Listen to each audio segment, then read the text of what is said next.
Então, vou dar início à última sessão de hoje, né, relembrando as nossas regras aqui do debate. O palestrante vai ter 20 minutos para apresentar o seu tema, e depois os debatedores vão ter 15 minutos cada um. E a palavra volta para o palestrante responder aos comentários. Então, agradeço aqui a presença do Marco Antônio Casanova, que vai ficar aqui como palestrante, e também do Pedro Duarte e do Fernando Barros, que vão debater o texto dele, e passo a palavra para o Casanova.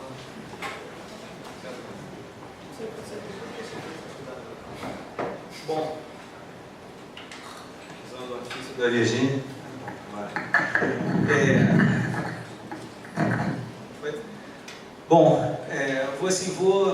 Primeiro, obrigado ao Patrick, obrigado a vocês da organização pelo convite, né? Que eu aceitei prontamente. Foi um convite que o Patrick me fez já no ano passado, né? Por ocasião de um evento que eu tinha organizado sobre hermenêutica da obra de arte, e que, na verdade, tinha sido uma espécie de anúncio primeiro do surgimento do livro que eu publiquei em dezembro do ano passado, que não é um livro sobre Heidegger, não é um livro sobre Nietzsche, não é um livro sobre Dilthey, e por mais que ele tenha todo um caminho de discussão com Heidegger, com Dilthey, com Nietzsche, que é exatamente a eternidade frágil, o ensaio de temporalidade na arte, né? O que eu vou fazer aqui? Eu vou falar um pouco sobre a eternidade para vocês, só para de alguma forma conseguir localizar a parte que eu retirei da eternidade para apresentar hoje, e em seguida eu falo um pouquinho sobre essa parte, com isso esgoto meu tempo e passo então a palavra para as pessoas que estão aqui como debatedores, né? Bom, na verdade, o que eu tento fazer na eternidade, né? Primeiro, a ideia do livro, a ideia não de escrever um texto apenas sobre temporalidade na arte, mas o projeto é um projeto mais amplo. O que eu estou tentando pensar é até que ponto é possível reestruturar arte, ação, conhecimento e religião a partir dessa temporalidade, que é uma temporalidade muito peculiar, que é uma temporalidade na qual o que você tem não é, como na tradição, uma reconciliação entre tempo e eternidade na eternidade, mas uma reconciliação entre tempo e eternidade no tempo, né? Ou seja, tem de alguma forma, algo que atravessa as tentativas da tradição de pensar uma reconciliação entre tempo e eternidade, é que todas elas aconteceram sempre a partir exatamente de uma pretensão de reconciliação do tempo com a eternidade, pensando como paradigma do tempo o eterno. O que eu estou fazendo na eternidade frágil é, de alguma forma, a partir exatamente de uma temporalidade que me parece vir à tona a partir do final do século XIX, por meio de pensadores como Kierkegaard e como Nietzsche, que é exatamente a temporalidade do instante, pensado não na sua mera fugacidade, mas pensado como átomo de eternidade, uma expressão do Kierkegaard, ou como totalidade do tempo, que é uma expressão do Nietzsche, né? O que eu estou tentando fazer então é exatamente ver até que ponto esse novo tempo, essa nova determinação do tempo, ela obriga a gente necessariamente a uma rearticulação, a uma transformação do modo de colocação do problema nas diversas dimensões do pensar filosófico. Ou seja, o quanto a noção de instante ela tem repercussões sobre a ação, ela tem repercussões sobre o conhecimento, ela tem repercussões sobre a religião. O caso da eternidade, que começa exatamente com uma reflexão sobre a arte, né? Eu segui aqui de alguma forma aquilo que eu falei ao final da apresentação da Virgínia, a pergunta que eu fiz para ela. Na verdade, acho que cabe o mesmo para o meu texto. Meu texto não é um texto de estética, e nesse sentido é um texto que dialoga muito pouco com a tradição estética. Desde o princípio que eu procuro mostrar é que a filosofia da arte, ela nasce de um desdobramento da filosofia da história. Então, o momento em que a arte entra no texto é um momento exatamente que surge de desdobramentos da filosofia da história no Kant, no Hegel e no Dilthey. Assim, o que eu estou tentando pensar é exatamente como a filosofia da arte ela surge de uma extensão, que é uma extensão do problema, que é o problema do poder histórico propriamente dito, ou seja, do pensamento histórico propriamente dito.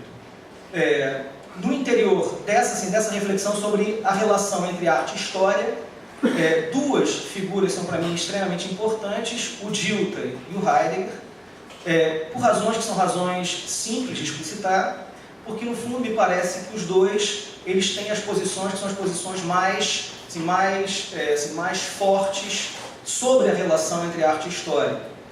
O Dilthey, na medida em que o Dilthey pensa necessariamente a arte como expressão mais audível do tempo, isso é uma característica do pensamento diltheiano. O Dilthey ele vê tudo que acontece numa época como participando da vida histórica da época, e nesse sentido para o Dilthey tudo que acontece numa época é expressão da época.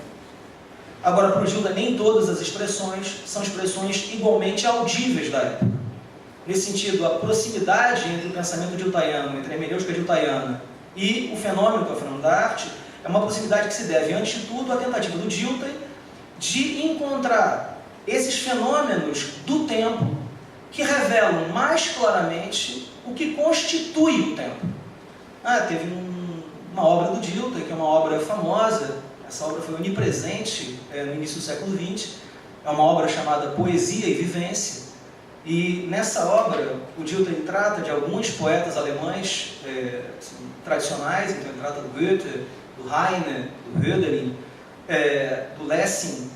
E quando ele faz isso, o que ele está tentando fazer não é de alguma forma apresentar as perspectivas, que são as perspectivas estéticas de cada um desses autores. Mas o que importa, o Dilthey, é muito mais em encontrar um nexo, que é um nexo entre esses fenômenos enquanto expressões e a vida histórica do tempo. Nesse sentido, o Dilthey vai ler o Goethe, por exemplo, não para, através da leitura do Goethe, descobrir elementos que são próprios à obra do Goethe, mas ele vai ler o Goethe para encontrar, através do Goethe, uma possibilidade de ver o mundo do Goethe. Nesse sentido, a arte aparece para o Dilthey como um fenômeno paradigmático, exatamente porque a arte ela é expressão mais audível do tempo. Se vocês me permitirem, o que me parece que faz com que o Heidegger precise de alguma forma do exemplo do tempo, ao invés apenas do exemplo do quadro Van Gogh, é exatamente o fato de que o quadro Van Gogh parece muito afeito para pensar uma expressão do tempo. Mas é difícil, as últimas consequências, você conseguir apreender essa posição heideggeriana de que a essência da obra de arte é o pôr-se em obra da verdade, se você considera pura e simplesmente o quadro Van Gogh.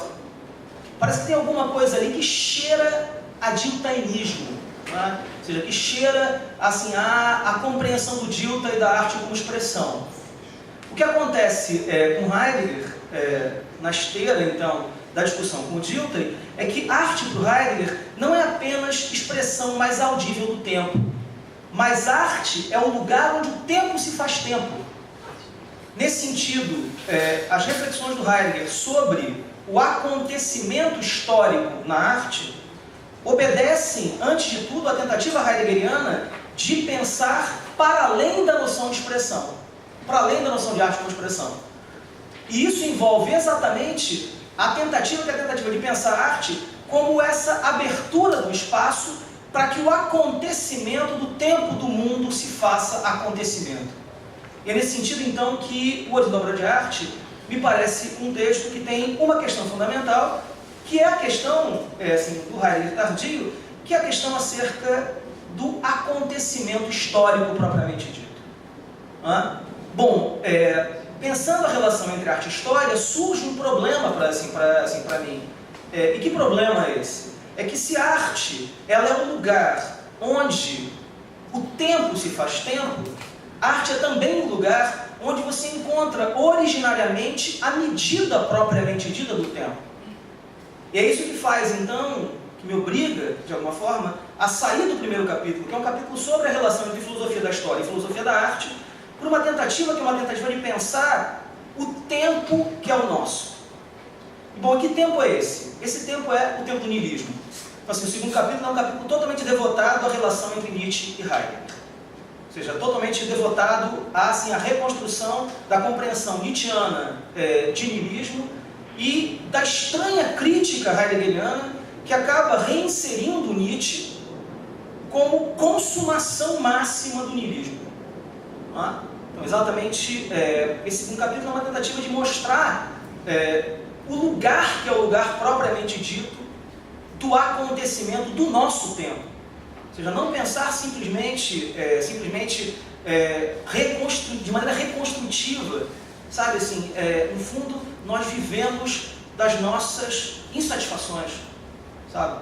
Ou seja, tem uma coisa que sempre me pareceu insatisfatória, que é ficar a vida inteira reconstruindo os outros, que parece ser uma espécie de condenação a qual todo intelectual contemporâneo parece destinado, não é? Ou seja, você tem que ficar a vida inteira fazendo reconstruções cada vez mais minuciosas dos autores. Me faz lembrar assim, minhas origens nietzschianas, não é? E assim, a famosa frase da segunda intempestiva: um fenômeno completamente compreendido é inútil para aquele que o compreendeu. Sabe assim, acho que esse é o afã do segundo capítulo, é tentar pensar o nosso tempo, tentar pensar o niilismo. Aqui vem, essas coisas sempre acontecem, são traços de leitor, não é assim? Estava falando das nossas insatisfações, não é? Uma coisa que me irrita enormemente é a gente que realmente acredita que o Heidegger é o pensador do novo início, não é? Alguma coisa como se o Heidegger estivesse apresentando o niilismo para abrir de alguma forma a possibilidade de um mundo que está por vir, que será melhor do que o nosso, que será um mundo no qual os homens terão uma relação diversa com as coisas, uma relação marcada exatamente pelo aquecimento, a retração do ser no abismo infinito da sua diferença. Coisas como essa, né? Eu brinco sempre com meus alunos dizendo que quando eu morrer eu quero que coloquem na minha lápide a frase do Zaratustra, né? Onde quer que se tagarele, aí o mundo aparece como um jardim. Sabe, esse jardim heideggeriano? Fala mais, mestre, por favor, fala como é que é mesmo, vai ser ótimo. Vai todo mundo assim, ter uma relação sem que nem porquê. A técnica vai existir, claro, mas um lugar diverso da poesia. Essas coisas me irritam, assim, sabe? Isso talvez dê para você fazer em Tottenalberg, mas em Ipanema não rola não, cara. Sabe, em Ipanema isso soa estranho, né? Isso é apenas para dizer que, no fundo, tem alguma coisa de paradoxal no niilismo. E por que tem algo de paradoxal no niilismo? Porque o niilismo, ele não é uma situação que é uma situação transitória. De um tal modo que você podia pensar, por exemplo, o niilismo como se o conceito de niilismo ele apontasse para uma possibilidade de ultrapassamento do niilismo. Não há nenhuma possibilidade de ultrapassamento do niilismo, e é por isso exatamente que o Heidegger nunca usou a expressão novo início. É por isso que início, para o Heidegger, pensando na contraposição em relação ao pensamento metafísico, sempre foi um termo associado com a palavra outro, que aponta exatamente para uma relação de dissonância, de tensão com o niilismo. Não há nenhuma possibilidade de um novo mundo por vir que venha resolver o problema que é o problema do esquecimento do ser. É constitutivo dos acontecimentos históricos de ser esquecimento do caráter histórico do fundamento. E exatamente isso torna problemática a possibilidade de pensar um mundo histórico sem esquecimento. Bom, mas por que o niilismo ele é um fenômeno paradoxal? Porque na mesma medida que ele parece colocar uma espécie de impossibilidade para todos nós, porque não há nenhuma condição de se pensar uma superação definitiva do niilismo, por outro lado, ele abre a possibilidade, que é a possibilidade de encontrar uma temporalidade no mundo contemporâneo que era impensável para a tradição. Nesse sentido, tem algo exatamente na ideia heideggeriana de transição, na unidade que essa noção pode ter, para além do Heidegger, com aquilo que sempre foi a deficiência, a meu ver, máxima da leitura heideggeriana do Nietzsche, a dificuldade de entender o pensamento do eterno retorno do mesmo. Ou seja, existe uma possibilidade de você pensar uma temporalidade que é uma temporalidade diversa, que é uma possibilidade que, paradoxalmente, você só pode encontrar no niilismo. Porque o que caracteriza propriamente o niilismo é que o niilismo, de uma forma ou de outra, ele trouxe consigo o fechamento do mundo. Não há saídas da caverna. Isso era um livro, o título de um livro que podia se escrever sobre Nietzsche. Não há saídas da caverna. Só há esse mundo. Não há nenhum outro. Não há nenhuma possibilidade de sair da aparência para o fundamento. Se nós pensarmos, pela palavra fundamento, alguma coisa como uma determinação última, como um fundamento em concurso, como uma determinação incondicionada do fundamento.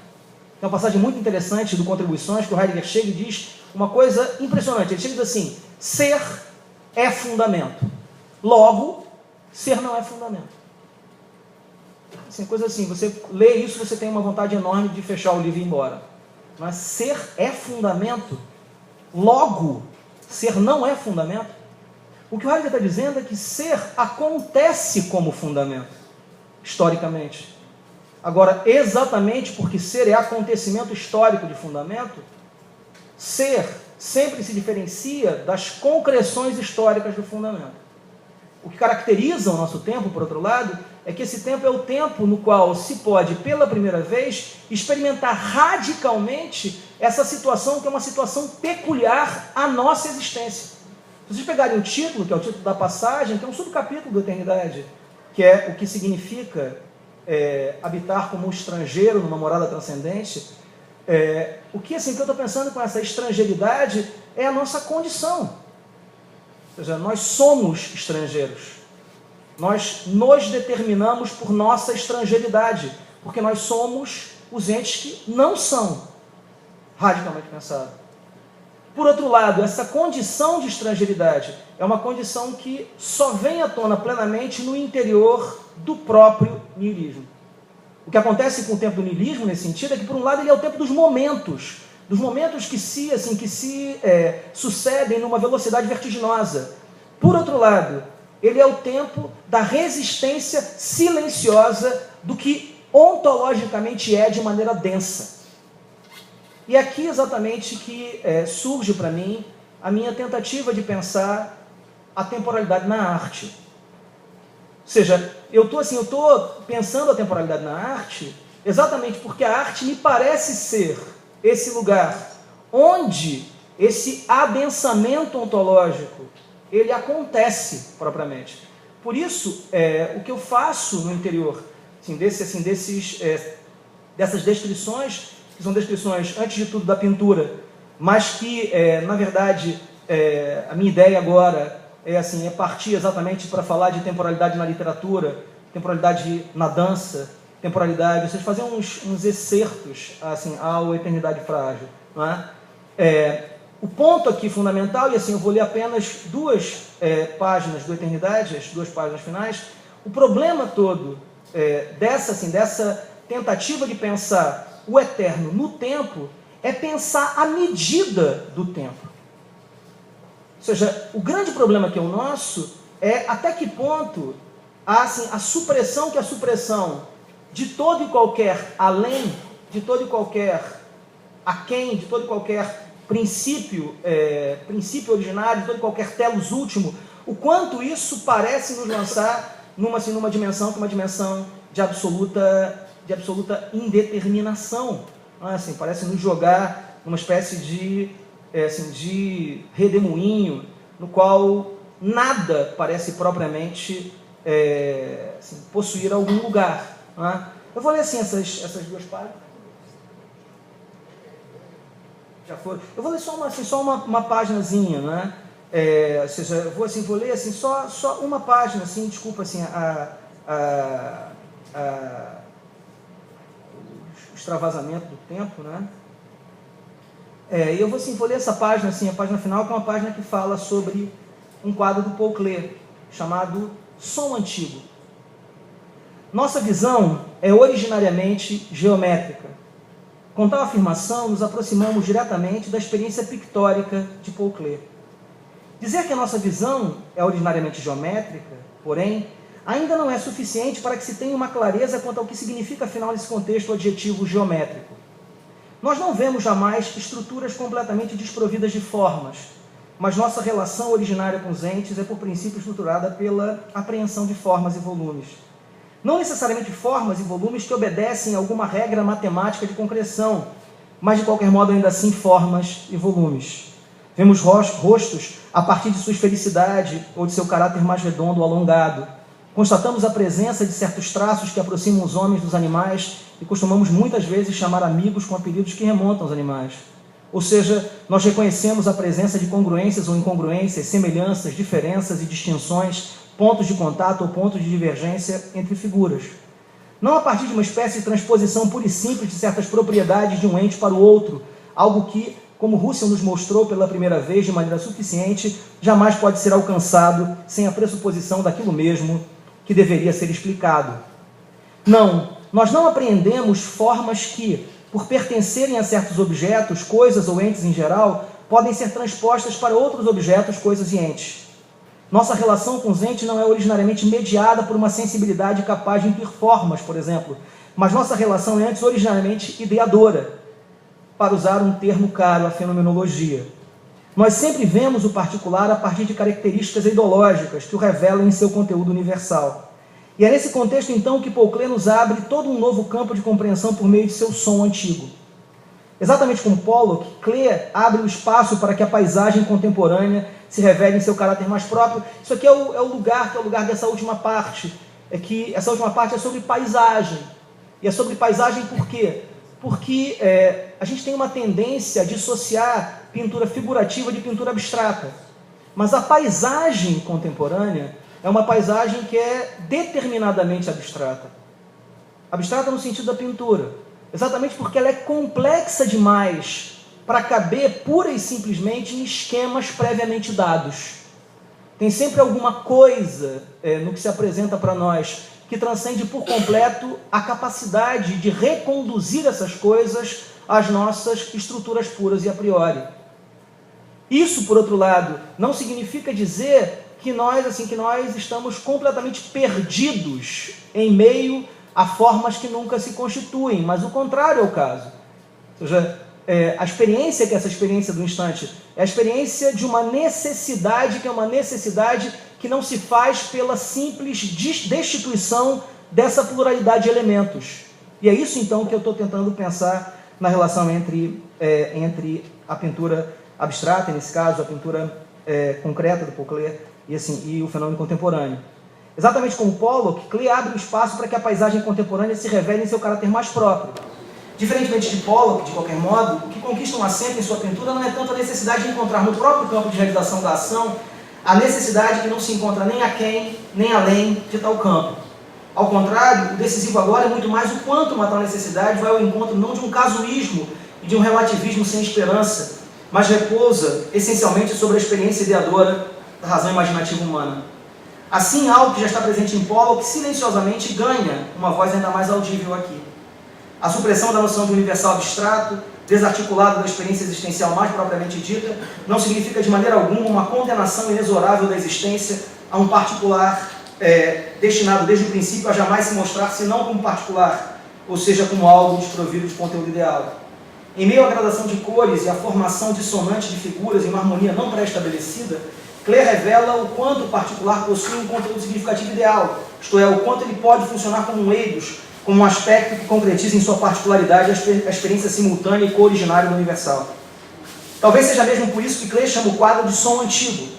Em primeiro lugar, pela serena musicalidade que, apesar de todas as dificuldades de pensar em termos sincréticos, e para além de toda a presença ou não de um spleen, se faz efetivamente presente no quadro.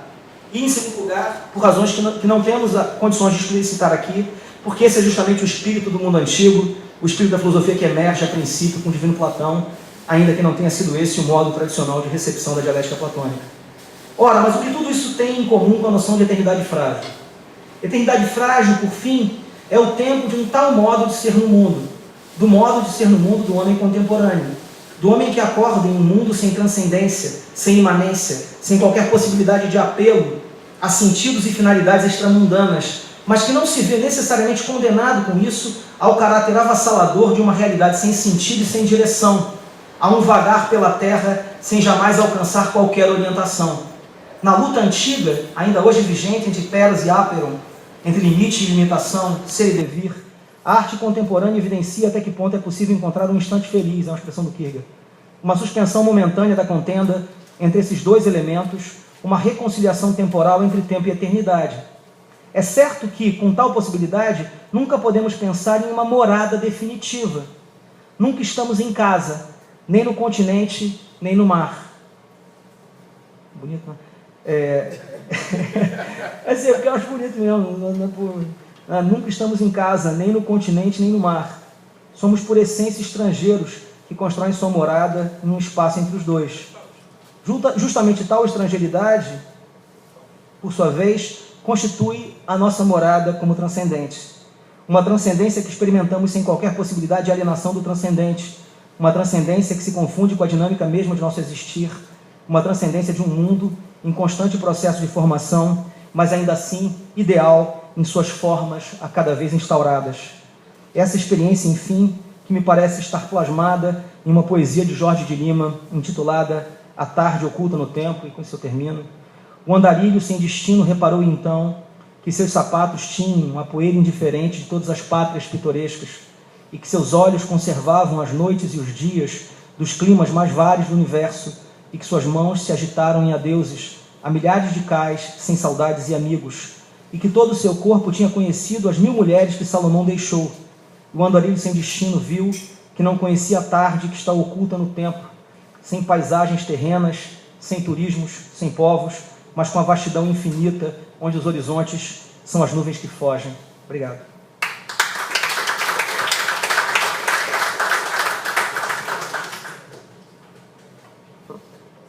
Vou passar a palavra então para o primeiro debatedor, que, mantendo a nossa tradição aqui, vai ser o Fernando Barros, que veio direto do Ceará, chegou agora à tarde. Agradeço pela presença. Pode passar.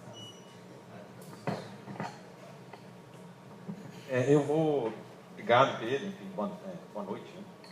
Eu vou passar a leitura, porque, enfim, por causa do tempo, e eu já vou me desculpar. Aliás, eu já me desculpo de sair, enfim, eu não pude ler o seu livro, Marco. Então, assim, é bem provável que parte relevante ou irrelevante do que eu disser aqui não faça o menor sentido para você.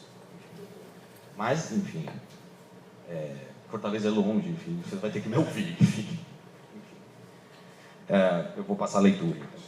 Dividido em parágrafos que indicam uma articulação já desenvolvida, o texto entre o mar e o continente começa em média res, compondo um capítulo de uma reflexão bem mais abrangente, a qual, já nos desculpamos aqui, não tivemos o privilégio de acompanhar.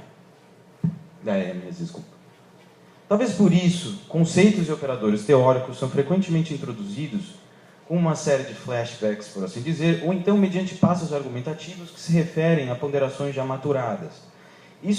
Se isso acumula a vantagem de permitir a mobilização sem muitas pré-condições de célebres ideias de outros autores, como a de Eterno Retorno em Nietzsche, Ser o Aí de Heidegger, ou de intuição eidética no sentido husserliano, por outro lado, também dá ensejo ao leitor, eu, no caso, a diversas interpretações. Se as hipóteses de leitura da arte contemporânea ali afirmadas não incorrem em petições de princípio, na medida que foram igualmente justificadas e desenvolvidas a Lures, isto é, em outros capítulos, em contrapartida, por isso mesmo, elas dão à imaginação interpretativa do leitor mais espaço do que talvez esse esteja habituado, e na esperança de não se perder em meio a tal abertura, mas sem deixar de explorar as brechas abertas no texto, é a partir de tal liberdade que teceremos, portanto, algumas considerações, ora disruptivas, ora certamente afirmativas. Logo no primeiro parágrafo, mais descritivo e condensado, o texto dá a conhecer uma pregnante mudança de paradigma operada pela arte contemporânea, cuja radicalidade converteu-a numa espécie de placa giratória, alterando em profundidade o sentido e o alcance de nosso universo sensível. Para tanto, O texto traz à baila, entre outros, o sortilégio anarco-dadaísta, a recomposição não racional cubista, o surrealismo, o concretismo e o expressionismo do Der Blaue Reiter, apontando inclusive Kandinsky como o paladino deste último. Que as vanguardas lírico-pulsionais ou mais positivas inseriram a arte no dia a dia, gerando novas formas de motricidade, inesperados acontecimentos sensoriais, eis algo que salta aos olhos de quem lê textos seminais sobre o tema. Aqui, vários horizontes hermenêuticos poderiam ser descerrados. Do declínio da aura em Benjamin, que indica de modo lapidar a subtração do culto de que a arte era vetor e instrumento, até Arthur Danto, para quem a pretensa abstração da moderna obra de arte se deixa esclarecer mais e melhor pelas teorias que lhe dão amparo e não tanto pela ilusão de uma espécie de arte como que desvinculada do mundo. Afinal, deixando de tratar o sensível como um mero sistema de significantes e implicando a reorganização de nossa sinestesia, a moderna obra de arte, para lembrar o comentário de Gerard Lebrun, a esse propósito, eu cito, não convidava mais o seu receptor a sonhar com base nela, mas a analisar a sua percepção a partir das indicações que lhe fornecia. Fechado. Sem indicar de saída algum desses referenciais específicos que servisse de pano de fundo para tais mutações, agora eu entendi o porquê, enfim, na sua explanação. Muitas coisas, enfim, não fazem mais sentido para mim agora, mas enfim. Casanova introduz logo na embocadura do seu texto questões de fôlego. Eu cito, bem, mas qual é o lugar da arte abstrata para nós? Qual a relação entre a arte abstrata e o modo de ser do existir contemporâneo? Intercalando tais perguntas com imagens, com as quais o inteiro texto é apetrechado, a análise ousa, então, fornecer uma primeiríssima resposta. Assim é que se lê mais adiante, eu cito, de início, de maneira algo injustificada, podemos dizer simplesmente que a arte abstrata é, por essência, o campo de articulação do modo de ser e da temporalidade propriamente dita do existir humano. Fecha aspas. Com isso, o texto faz intervir uma problemática que se acha no outro plano, o da indeterminação temporal. Sob o influxo dessa inflexão, surgem, então, de saída outras perguntas. Eu cito, como pensar o tempo do abstrato e articulá-lo com a temporalidade do instante frágil? E, imediatamente depois, mais uma pergunta, dessa feita com mais uma inflexão. Eu cito uma vez mais, comecemos com mais uma pergunta. Qual o lugar da paisagem na pintura ocidental?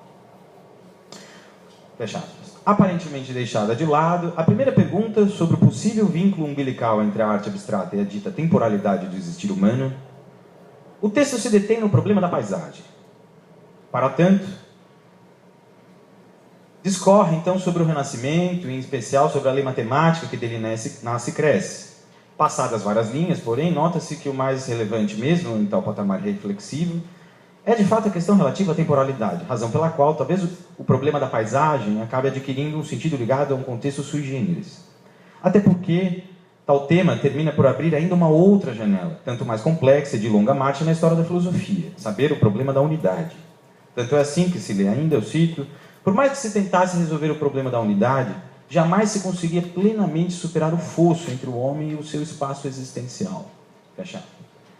O caminho entrevisto por Casanova para dar uma saída a esse problema e, por fim, retornar àquilo que, ao menos em nosso entender, constitui a espinha dorsal de sua ponderação, ou seja, a relação entre tempo e arte abstrata, é o da supressão heideggeriana da distância entre o existir e o espaço existencial. A esse respeito, conclui-se, eu cito, não há nenhuma possibilidade de cindir aqui, interior e exterior, de tal modo que o existir se descobriu agora radicalmente marcado pelo espaço entre, no qual o ser aí insistentemente é. Fecha aspas. Desfeito, pois, o problema, mas não sem avisar o leitor que, embora ele faça parte de uma totalidade, ainda assim poderá ser mantida a suposição de uma distância entre homem e mundo, o texto trata de afirmar uma indelével relação originária do ser, o aí, com o mundo. Relação essa, diz-nos o texto, que não tem de modo algum como ser as últimas consequências rompidas. Associando-a diretamente à arte contemporânea e, sobretudo, à produção de Paul Klee e à obra Guerra Fria, de Jackson Pollock. É por essa via que, aos poucos, a problemática temporal volta à tona. Tanto é assim que se lê, eu cito, é fundamental deixar que os quadros de Pollock e de Klee nos falem sobre o tempo que ganha corpo neles. Fecha aspas. No entanto, outras questões são novamente levantadas a partir de tais artistas. Por exemplo, cito, como é possível ver uma unidade em um amontoado de linhas que formam um emaranhado inextricável de ramificações e de pontos de interseção? Fecha aspas. Ora, em nosso entender, Se trata de evocar a filosofia de Heidegger como aporte para compreender a dita ligação originária do homem com o mundo à base da arte contemporânea, e tanto mais porque se fala aqui em linhas e ramificações, seria bem-vinda, ou quando não necessária, a menção a outros pontos de sustentação para além de ser e tempo, como, por exemplo, a ideia de traço, ou rasgo, Riss, contida em A Origem da Obra de Arte, e que, em rigor,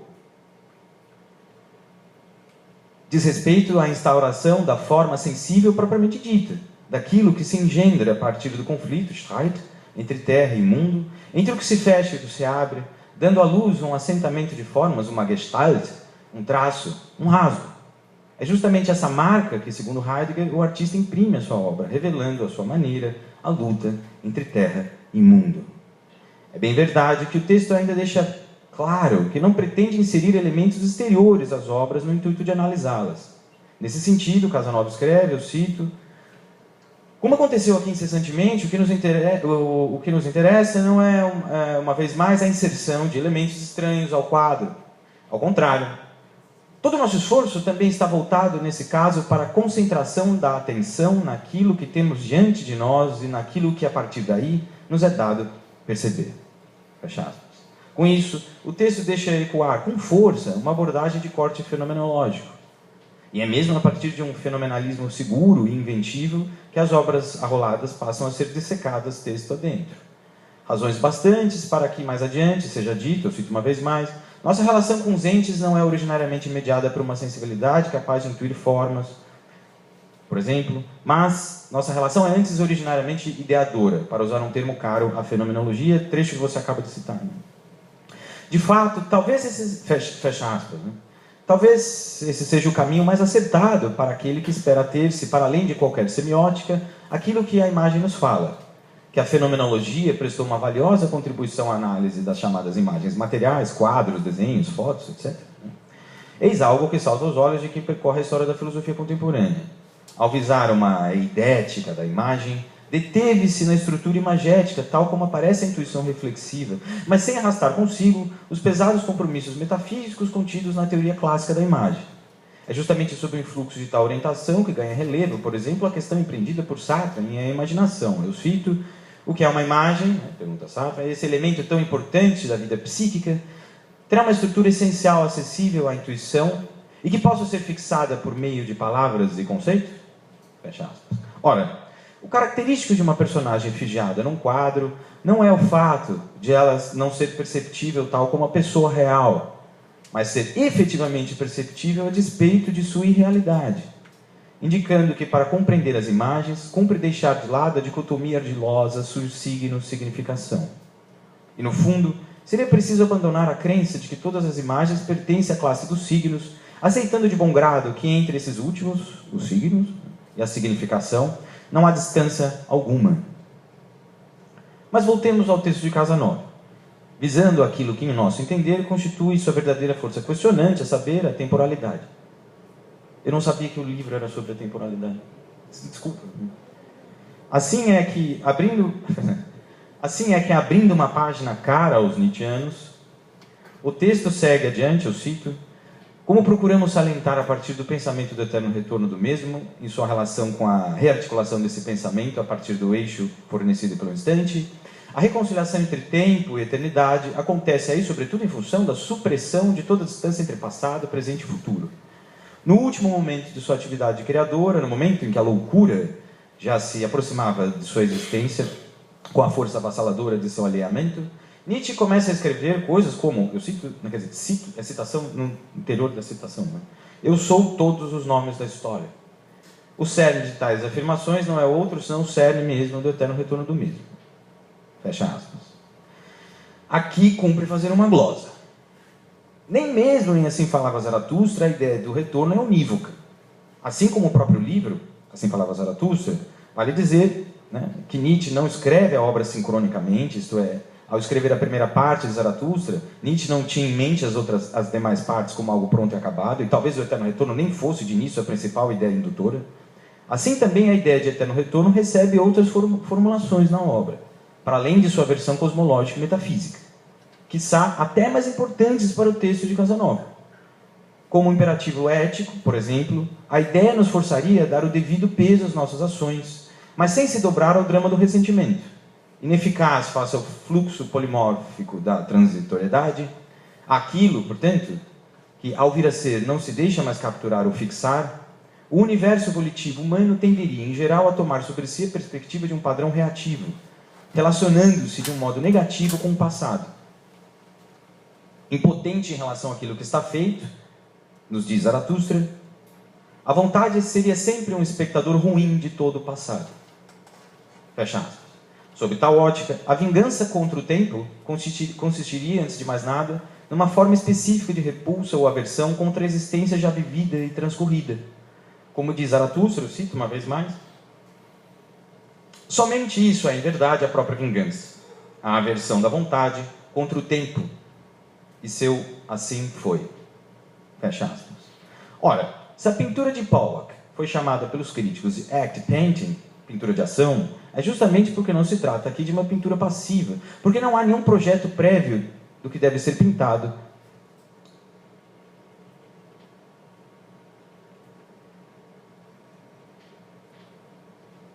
É que o cursor é completamente maluco desse computador. De sorte que o tempo da pintura ativa está sempre avançando.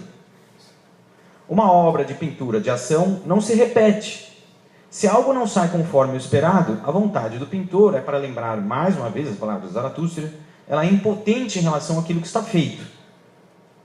Exigindo coragem e uma boa dose de amor fati, a pintura aqui se vê obrigada a fazer as pazes com o passar do tempo, o qual obriga o pintor a ir do começo ao fim, da primeira borrifada até o último pingo de tinta sobre a tela, afirmando tudo o que se delineia, as linhas mais sublimes, mas também os gestos mais desenfreados.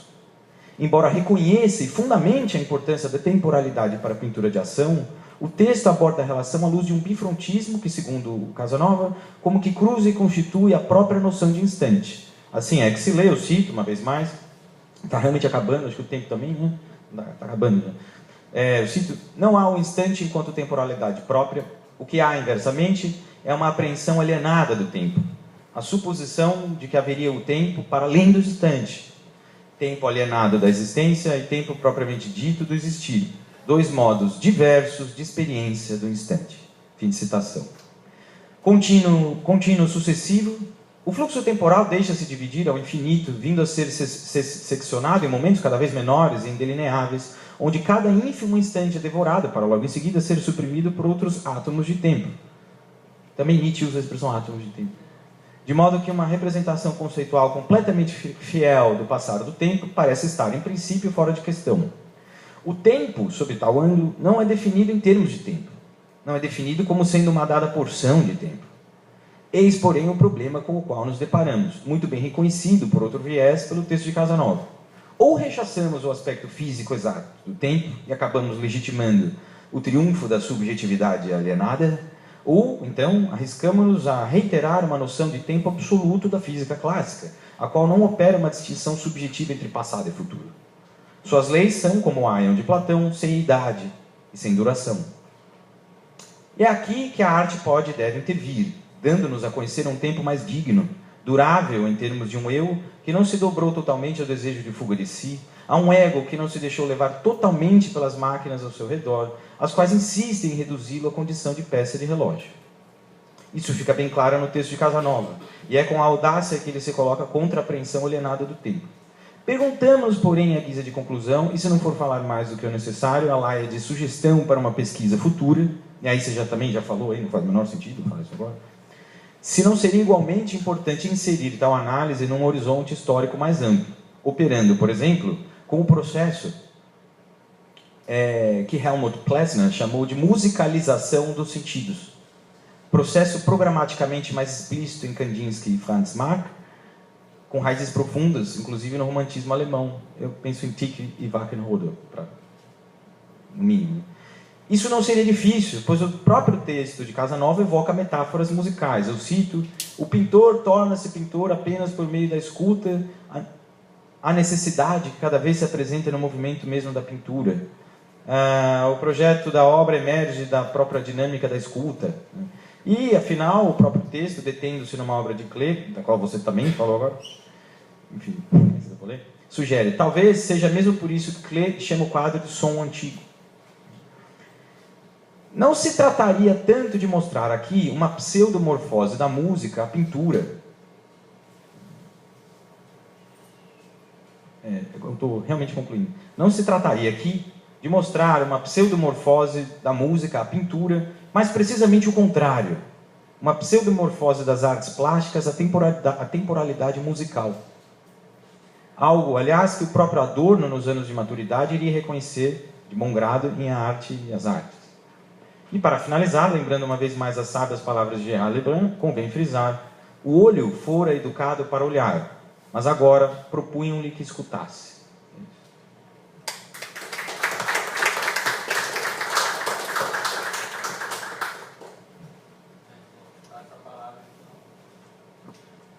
Passo a palavra então para o Pedro Duarte, que além de ser professor da PUC, é também colaborador aqui do nosso programa de pós-graduação. Eu também escrevi um texto que eu vou ler para tentar, pelo menos tentar me ater ao tempo, pelo menos tentar. Eu gostaria de saudar, antes de começar, mais uma vez esse formato que o grupo de trabalho em estética encontrou para os nossos encontros, quebrando, de certo modo, a monótona rotina de apresentações curtas, onde todos falam e quase ninguém ouve, na verdade. Com o formato em vigor agora, em que os textos dos professores que vão falar são antecipadamente divulgados, os outros 2 professores ficam responsáveis por lê-lo e debatê-lo, acho que o diálogo filosófico ganha tanto em consistência quanto em interesse. E foi dentro desse contexto que eu recebi, então, a tarefa, mas também a oportunidade de ler atentamente Eternidade Frágil, Ensaio de Temporalidade na Arte, do Marco Casanova. Quando eu recebi o convite para cumprir esse papel, só um rápido fato que demonstra algo sobre a temporalidade que não tem nada a ver com a da arte. Já que eu tinha já essa tarefa, eu sugeri para um importante jornal do Rio de Janeiro, é o suficiente, fazer a resenha sobre o livro. Mas quando viram a data do livro, falaram: do ano passado não pode. Então, o imperativo da novidade impossibilitou que algo assim fosse feito, mostrando bem o problema que a temporalidade já nos causa nesse sentido. A minha expectativa era encontrar um trabalho sobre a arte. E, no entanto, ele não é só isso. Para quem acompanha a produção do Casanova, é possível perceber mais um passo do trajeto de uma reflexão que, além das tantas palestras, artigos, encontra-se exposto nos livros Nada a Caminho, Niilismo, Impessoalidade e Técnica na obra de Martin Heidegger, e O Instante Extraordinário, Vida, História e Valor na obra de Nietzsche. O problema do niilismo atual e a ideia do instante extraordinário são retomados, a meu ver, em Eternidade Frágil. Há menos uma ruptura do que uma continuidade entre aqueles 2 livros e esse, atados, os 3, ao estudo dos 2 autores citados nos títulos anteriores, Nietzsche e Heidegger. É o espírito da fenomenologia de Husserl, mas sobretudo do Heidegger, que me parece orientar esse caminho reflexivo trilhado até aqui, articulando a análise erudita dos filósofos com a tentativa de lançar um olhar sobre os desafios da época atual em sua dimensão ontológica. O que apareceu, portanto, de novo no novo livro, publicado em 2013, foi a atenção para a arte. Isso, a meu ver, torna a sua terceira parte a mais instigante, já que as 2 primeiras contextualizam a formação de uma filosofia da história, da qual surge a filosofia da arte, e o sentido do tempo na época contemporânea, para, por contraste, sugerir qual seria essa outra temporalidade, a eternidade frágil, que estaria na arte. É também a parte, diga-se, em que o livro se torna, a meu ver, mais criativo e mais pessoal, ao enfrentar obras de arte específicas e lê-las num horizonte hermenêutico. São algumas das páginas dessa parte do livro que foram endereçadas para esse encontro do GT de Estética. E elas foram o meu ponto de partida, né, para o comentário que farei aqui. Mas voltado especialmente para questões que talvez eu possa chamar questões de método, de abordagem filosófica da arte aí presente. Digo isso porque não era o único caminho possível. O meu primeiro ímpeto, eu gostaria de ter tido tempo para debater também as análises específicas de algumas pinturas, porque são muitas que ocupam essa parte do livro, análises específicas de alguns quadros. Mas isso fica para outra oportunidade, porque eu concluí que não daria tempo. Eu vou me deter, portanto, em questões que dizem respeito ao próprio modo de fazer a relação entre a análise filosófica e o fenômeno artístico. E espero, assim, poder cumprir esse papel que me cabe aqui, dando um estímulo para a gente poder pensar um pouco mais acerca dessa relação entre arte e filosofia, tão difícil, tão problemática tradicionalmente, desde Platão. No começo do capítulo dedicado à arte, de A Eternidade Frágil, é afirmada, numa longa passagem, a dificuldade para simplesmente olharmos uma obra. Ela é exposta da seguinte forma: o que menos acontece ao nos depararmos com uma obra específica, são as palavras do Casanova, é suspendermos a quantidade enorme de informações que temos sobre a obra, sobre o seu estilo de época, sobre as intenções estéticas do autor e coisas afins. Vamos perdendo, por isso, o contato com a obra mesma e inserindo a obra como caso no interior de um quadro conceitual qualquer. E assim a obra desapareceria, perderia o seu vigor fenomenal. Ainda diz o Casanova, o difícil, portanto, nunca é acumular conjuntos de informações sobre um quadro, um movimento artístico ou um autor, mas antes alcançar um movimento direto e intencional de ver, que abra espaço para que o quadro se mostre, não no campo de mostração que emprestamos a ele, mas no campo de mostração que é o dele. E, finalmente, então, seria preciso ver aqui com a particularidade que nos é peculiar, sem, contudo, impor à obra algo assim como um ponto de vista prévio. Essa é a passagem. E essas passagens me pareceram importantes, pois, embora elas nem constem no material enviado, para a gente estar um pouco antes, é logo na abertura do capítulo, elas me parecem definir o modo de abordagem filosófico da arte que comandará o texto. Eu teria, então, certas questões a partir delas que, a meu ver, incidem sobre as análises específicas das pinturas que ocupam as tantas páginas a seguir, inclusive aquelas sobre Paul Klee e Jackson Pollock, já aqui citadas, que são destacadas nas páginas que a gente recebeu para debater aqui, que são, de certa maneira, uma espécie de coroamento da argumentação que o livro vai fazendo sobre essa eternidade frágil. Eu vou, então, tentar elencar essas questões a partir de agora. Embora a abordagem filosófica da arte adotada seja muito explicitamente fenomenológica, inspirada sobretudo em Russell e Heidegger, ou seja, em autores do começo do século XX, o esforço aí mencionado, e eu devo fazer a advertência aqui de que, surpreendentemente para mim, a partir de agora, o eixo do meu questionamento vai retomar a discussão da mesa anterior, da Virgínia, muito por conta das perguntas que o Camilo e o Bernardo colocaram. O esforço aí mencionado, via fenomenologia, de ver a obra sem a interferência de elementos externos a ela, me fez lembrar muito aquela atitude que mais de 100 anos antes Immanuel Kant chamara de desinteresse na sua crítica da faculdade do juízo.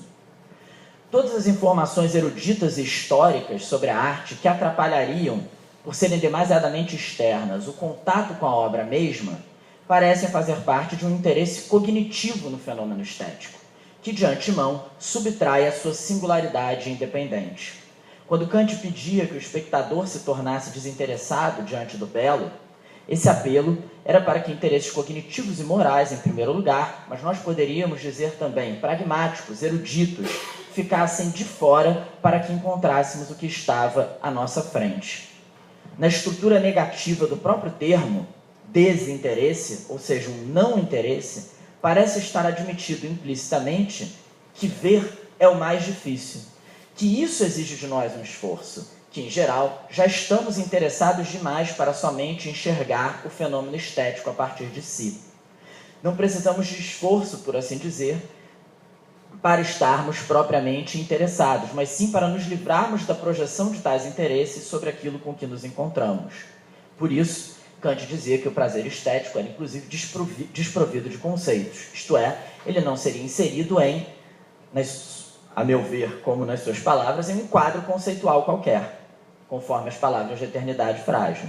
Nesse sentido, aliás, é como se todo conceito fosse um pré-conceito, e daí o seu caráter problemático ao ser referido a uma obra de arte que é sempre, a cada vez, singular.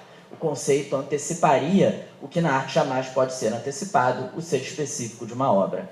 E daí a importância, a meu ver, do que nós chamamos, a partir do Kant, de autonomia na consideração da arte. O próprio Heidegger, em um curto, porém impressionante capítulo de seu livro sobre Nietzsche, apontou a importância do desinteresse, traduzido por você, né? Tal como Kant teria definido, só que agora não apenas para a estética, mas para a ontologia. Infelizmente, segundo Heidegger, a noção de desinteresse teria sido equivocadamente entendida por toda a tradição do pensamento ocidental posterior, incluindo Schopenhauer e Nietzsche, exceção feita a Schiller. Heidegger tenta recuperar, então, essa noção de Kant, apontando que ela não tem a ver com o significado vulgar de indiferença ou frieza, muito pelo contrário. Ele diz: para achar algo belo, precisamos deixar o que vem ao nosso encontro vir puramente como ele mesmo é, em sua própria estatura e dignidade. Não podemos contabilizá-lo de antemão em vista de algo diverso, de nossas metas e intuitos, um possível gozo ou uma possível vantagem. Em suma, Heidegger parece aqui concordar com Kant em relação aqui diante do belo, e talvez nós pudéssemos estender diante de uma obra de arte, no caso, nós teríamos que adotar aquele favor livre de constrangimento, favorecer a coisa ao invés de constrangê-la. Finalmente, tendo tudo isso em vista, eu começaria a perguntar, então, se essa abordagem fenomenológica de eternidade frágil sobre a arte não seria também, nesse sentido específico, uma abordagem estética como Kant imagina. Em suma, o ver que deixa que a coisa se mostre a partir de si, não é justamente aquele que se conquista através do desinteresse? O favor livre de constrangimento não é o que permite à obra aparecer a partir de si? Não se trata, nos dois casos, de evitar a projeção dos conceitos prévios sobre a obra de arte? Então, essa seria uma primeira questão, que é o que eu acho que retoma um pouco a nossa discussão anterior aqui. Mas conectada a essa questão, porém, eu ainda colocaria uma outra. Eternidade Frágil insiste nessa explicitação de seu enfoque fenomenológico. E mesmo o estilo de escrita, às vezes, lembra um estilo desses autores. Essa presença é muito forte, determina até, de certa maneira, o modo das análises. E eu fico pensando sobre esse aspecto, se a gente não encontraria talvez um problema. Se a fenomenologia, contraditoriamente, não ameaçaria, uma vez adotada assim tão fortemente, tornar-se, sem que nos demos conta, uma espécie de moldura conceitual prévia para se pensar a obra de arte. Quer dizer, embora o método fenomenológico procure a lógica do aparecer no próprio aparecer, embora ele busque deixar a coisa ser ou se mostrar a partir de si, será que mesmo assim já não há uma série de características dessa teoria, se é que podemos chamá-la assim, que quando tomada tão fortemente como um norte, faz dela mesmo um empecilho para favorecer livremente a singularidade de cada obra autônoma? Indo ainda um pouco mais além, mas nesse caminho. Falar de arte não exigiria, então, arriscar-se na linguagem sem o amparo teórico de um vocabulário já determinado por certos filósofos, ao qual nós constantemente fazemos referência? Isso, penso, é um desafio que nós, estudiosos de filosofia, teríamos de meditar ao procurarmos falar da arte. E talvez aqui não se trate só de abdicar de tantos e tantos conhecimentos que temos, informações sobre os movimentos estéticos. Não se trataria de purificar-nos das informações e do que se constituiu historicamente pela crítica de arte. Talvez fosse o caso antes de, como dizia o Mário de Andrade, saber saber. Ou seja, não se trataria de se despir do nosso saber para poder ver, mas de aprender a saber de um modo tal que esse saber não apagasse o ver, mas que pudesse potencializar esse ver. Eu lembrei de uma passagem do Clement Greenberg, o crítico de arte, dos maiores responsáveis pelo reconhecimento da grandeza do Pollock. Justamente, ele numa entrevista perguntam para ele que conselho ele daria para um jovem crítico iniciante e se esperava que ele desse referências bibliográficas. E ele diz: olhar, olhar, olhar, que é uma boa resposta. Mas ele mesmo sabia muito bem mobilizar uma série de conhecimentos na hora da produção discursiva sobre a arte da qual ele precisava falar. Não seria também esse o nosso desafio em alguma medida? Concluindo, sublinho aqui que coloco a pergunta na primeira pessoa do plural, de fato, pois a faço a mim mesmo. Essas questões aqui expostas não são apenas para você, meu interlocutor, mas também a partilha de algumas inquietações que eu mesmo tenho sobre a relação entre filosofia e arte, sobre a nossa tentativa de falar filosoficamente sobre os fenômenos artísticos. E, essa parte eu improvisei agora, eu compreendo bem um certo desconforto com a ideia de passar a vida inteira reconstruindo os outros, como você disse aqui. Ou seja, com a ideia de apenas reconstruir eternamente os autores que a gente estuda. A gente às vezes parece colocado dentro dessa roda. Entretanto, será que quando elegemos, como você também disse aqui, 2 ou 3 autores, no caso você falou do Dilthey e do Heidegger, como as posições mais fortes no relacionamento entre arte e história, não acabamos, malgrado nossas intenções, de algum modo ainda presos a uma moldura de pensamento específica? E Benjamin, e Lukács, e Adorno, não os cito por um ímpeto de fazer justiça a tais nomes, não é esse o caso mesmo, mas por lembrar que tais autores foram atentos a muitas obras específicas na sua relação com a história e que derivaram precisamente daquela tradição moderna de consideração sobre a própria história que você cita, em Eternidade Frágil. Mas não se trata de maneira nenhuma de uma cobrança em relação a falar desses autores, não é isso. Será que, enfim, não teremos que nós, eu realmente não sei muito bem como resolver isso, ao pensar as obras sem instrumentalizá-las como ilustração de teorias, será que nós teríamos que abdicar das referências filosóficas tão determinadas e explícitas que nós nos acostumamos a usar no trabalho acadêmico, ou não? São mesmo inquietações que eu tenho, já que eu faço tanto isso também, de tentar falar filosoficamente da arte, que eu achei que a gente podia conversar.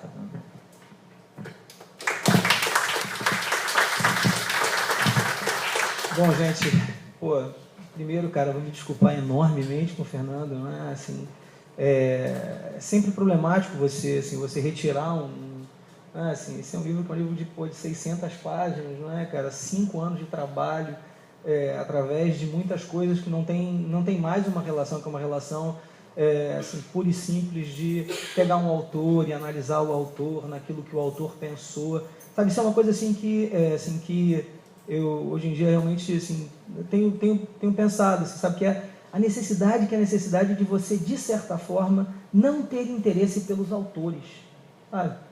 Eu não tenho interesse pelo Heidegger, eu brinco com meus alunos e digo que eu não quero um filósofo para casar com a minha filha, né, cara? Sabe, você não tem interesse pelo autor, o autor não me interessa, e isso torna ao mesmo tempo a relação com o autor uma relação, por um lado, mais solta e, por outro lado, mais problemática também, não é? Porque você abre muito mais brechas quando você faz isso, não é? Mas então, eu queria me desculpar muito com você, por ter, de alguma forma, te dado uma parte de um todo, sem que você tivesse a oportunidade de ter acompanhado todo. Eu, se soubesse realmente disso, tinha te mandado o livro, né? Que era Juro por Tudo que é Mais Sagrado. Mas, puxa, muito obrigado pelas observações que foram, de alguma forma, todas elas muito condizentes com a estrutura do livro, né? E algumas coisas que realmente você coloca, por exemplo, na leitura do Nietzsche, tem uma longa passagem, né? Uma vez mais, a gente vive das nossas, mesmo assim, uma coisa que eu sempre tentei fazer, né? Dá para os autores pelo menos um molejo, que é um molejo um pouco diferente, né? Eu tenho uma longa passagem sobre niilismo hiperbólico, né? Que é uma leitura peculiar, pelo menos, né? Uma leitura, se não original, pelo menos uma leitura que é uma leitura que atribui certos acentos, né? E uma das características dessa leitura desse momento do niilismo hiperbólico é exatamente eliminar a possibilidade de você falar de uma espécie de dicotomia entre o eterno retorno do mesmo como pensamento cosmológico e o eterno retorno do mesmo como imperativo ético, sabe? Então, assim, eu procuro exatamente mostrar como, na verdade, o eterno retorno ele tem duas vozes que não envolvem alguma coisa como pensamento ético e pensamento cosmológico, mas uma voz que é uma voz abstrata, que é a voz que procura pensar exatamente o tempo como se o tempo ele fosse um todo, mas um todo fechado, como se você tivesse realmente 3 dimensões do tempo. É assim que as pessoas normalmente leem o eterno retorno, né? Você tem passado, você tem presente, você tem futuro, você atravessa as configurações e em algum momento você tem uma espécie de quinto ato da existência no qual você retoma o ponto inicial. A questão é que essa concepção de tempo é uma concepção, no fundo, abstrata. E ela é abstrata porque ela pressupõe que há o passado, que há o futuro, que há o presente. E nesse sentido, uma coisa que é importante fazer no pensamento do Nietzsche é identificar qual é o lugar dessas hipóteses acerca do pensamento do eterno retorno como pensamento cosmológico, né? Para perceber exatamente a partir do que se dá essa virada no pensamento do Nietzsche, que é exatamente a virada por meio dessa outra voz do pensamento do eterno retorno, que é a voz do instante. Um instante como aquilo que torna possível para você pensar em termos de passado e futuro. Não há passado e futuro sem corte. É uma leitura heraclítica do Nietzsche. O raio conduz tudo que é. Você precisa de um corte, você precisa de alguma forma do corte do instante para que você possa falar de antes e depois. Nesse sentido, não há temporalidade, não há tempo, não há passado, não há futuro, senão a partir desse corte. E a questão é que, como só há passado e só há futuro a partir desse corte, é nesse lugar do corte que você tem exatamente a supressão da distância entre passado, presente e futuro. De um tal modo que o pensamento do eterno retorno ele é um pensamento muito marcado pela reestruturação do tempo, a partir do pensamento do instante. Aí, nesse sentido, eu acho que, assim, que o Pedro acompanhou bem meu caminho, né? Isso está no instante extraordinário, né? Tá nesse primeiro momento do meu caminho, né? Assim, que é tentar pensar exatamente o lugar, que é o lugar desse instante extraordinário, para a rearticulação do pensamento do Nietzsche como um todo. E com isso, de alguma forma, eu já tento esboçar uma primeira resposta do Pedro. Eu gostaria muito assim, de dizer que eu fiquei quase comovido com a tua apresentação, juro. Quase comovido porque eu sou um cara de coração duro, né? Você sabe disso, né? Mas, puxa, achei muito uma leitura muito grata, cara, muito bacana, assim, você sabe, você ter tido o trabalho mesmo de ler o texto, de acompanhar o texto. Você vê que algumas coisas que eu falei sinteticamente, eu sempre brinco com as pessoas que quem tem um autor tem que ter todas as versões do autor. 5 segundos, 5 minutos, 5 horas, 5 dias, 5 meses, 5 anos, né? Se eu encontrar o Heidegger no além, conversaremos sobre filosofia há muito tempo, né? E nesse sentido, você vê que você pegou bem, os pontos de corte mesmo da eternidade. Nesse sentido, eu agradeço enormemente pelo texto que você escreveu, né? Com relação a essa proximidade, que é a proximidade entre o gesto fenomenológico e essa presença desinteressada, né? Essa leitura do Gadamer, de alguma forma, né? O quanto foi importante para o Gadamer pensar, por exemplo, a presença do ser da obra. Não é? Aquelas passagens que são as passagens ao final da ontologia do jogo, quando ele fala do acréscimo de ser. Não é? São passagens muito influenciadas pelo Kant, muito influenciadas pela experiência, que é a experiência da presença pura e simples do que é. Não é? Só que, se você acompanhar o Eternidade, você vai ver que eu chego a essa presença por alguma coisa que, de alguma forma, é estranha, tanto ao Kant quanto ao Heidegger, de certo modo, que é essa ideia de constelação. Né? É uma frase do Gadamer, eu cito essa frase na Eternidade. O Gadamer chega e diz: a obra de arte é um todo do qual você não pode retirar nenhuma parte sem que, ao mesmo tempo, ela se desfaça. Então, ela é engraçada porque ela é marcada exatamente por dinâmicas de integralização. Essa ideia de constelação, ela retira a possibilidade de você falar pura e simplesmente da presença do que é. Isso te obriga, de alguma forma, a pensar em rede.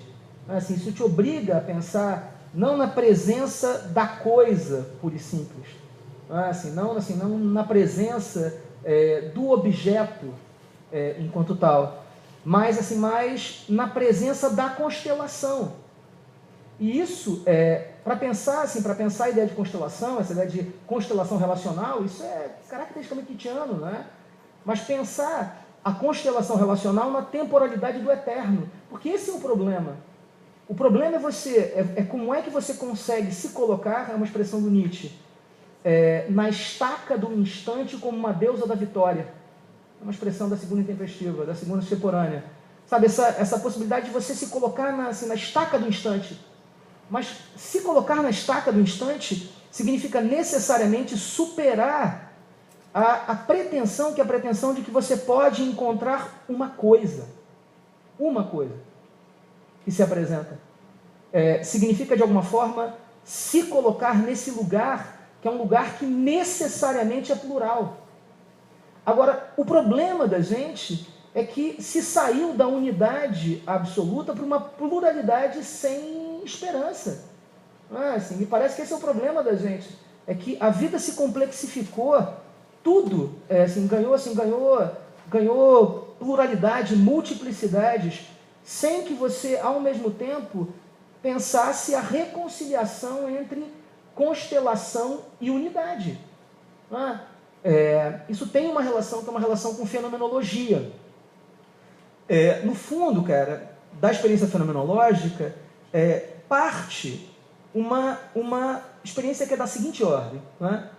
Se eu estiver pensando aqui nos moldes da consciência tradicional, tanto eu quanto todos vocês precisamos estar efetivamente aqui. Se você pensa uma consciência fenomenológica, a experiência que é a experiência intencional, ela é uma experiência que não torna necessário nem uma coisa nem outra. O que importa não é saber se eu efetivamente experimento o que experimento. É experimentar o que eu experimento. É um gesto muito peculiar, que é o gesto, dá um exemplo, exemplo desses bobos, não é, cara? A tradição, ela pensou a aparência incessantemente como alguma coisa lacunar, exatamente porque a aparência era sempre uma face apenas. Nesse sentido, ela convidou a gente a sair da face para o que se encontra para além da face. Vamos fazer uma experiência contrária. Vamos ver simplesmente a face. Isso é o gesto fenomenológico. Ver simplesmente a face significa experimentar o que você de um modo ou de outro experimenta.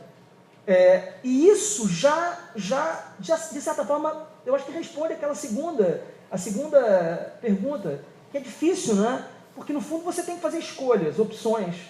Né? Mas essas opções não são opções da ordem de um quadro conceitual, porque essas escolhas, essas decisões, elas têm uma relação específica com alguma coisa que finalmente se mostra para você. Eu estava conversando com o Paulo Duque-Estrada outro dia, ele estava brincando com ele que, no fundo, eu acho engraçado, eu tenho lido muito Derrida, então ninguém acha que isso é uma espécie de crítica ao Derrida. Ou seja, eu tenho feito o contrário disso, a minha leitura está cada vez mais próxima ao Derrida. Mas o que me irrita um pouco, no sentido de provocar uma perturbação de vez em quando, é que a gente passou tanto tempo sem olhar para as coisas. E o Derrida fica o tempo inteiro acentuando o desfazimento das coisas. Sabe, a gente ficou o tempo inteiro olhando das coisas para além das coisas, da aparência para a essência. E aí, quando a gente finalmente é reconduzido para a aparência, o cara fica tentando acentuar o tempo inteiro o desfazimento da aparência. Não, acho que a tentativa fenomenológica, e nesse sentido, acho que eu sou um fenomenólogo vocacional mesmo, o que acho que a fenomenologia trouxe para a gente é a possibilidade de você aquietar o olhar na aparência. Não pretendendo que essa aparência seja alguma coisa como uma realidade efetiva. Não, esse contexto que é contexto técnico heideggeriano. Você pega o parágrafo 43 do Ser e Tempo. E aí o parágrafo é o parágrafo sobre a realidade do mundo exterior. Você escutou isso? Qual é a palavra que está em alemão? Cara, eu diria de cara, Wirklichkeit. Mas não é. É Realität. Ou seja, realidade, Realität, em alemão, é um termo para designar condições de pensabilidade de algo. Wirklichkeit são as condições efetivas de mostração de algo. O parágrafo sobre a realidade do mundo exterior parece estar dando conta do quê? Das condições de pensabilidade do mundo exterior. Isso seria assim se ele não estivesse pensando a partir da fenomenologia. Porque a fenomenologia não fala da realidade afetiva.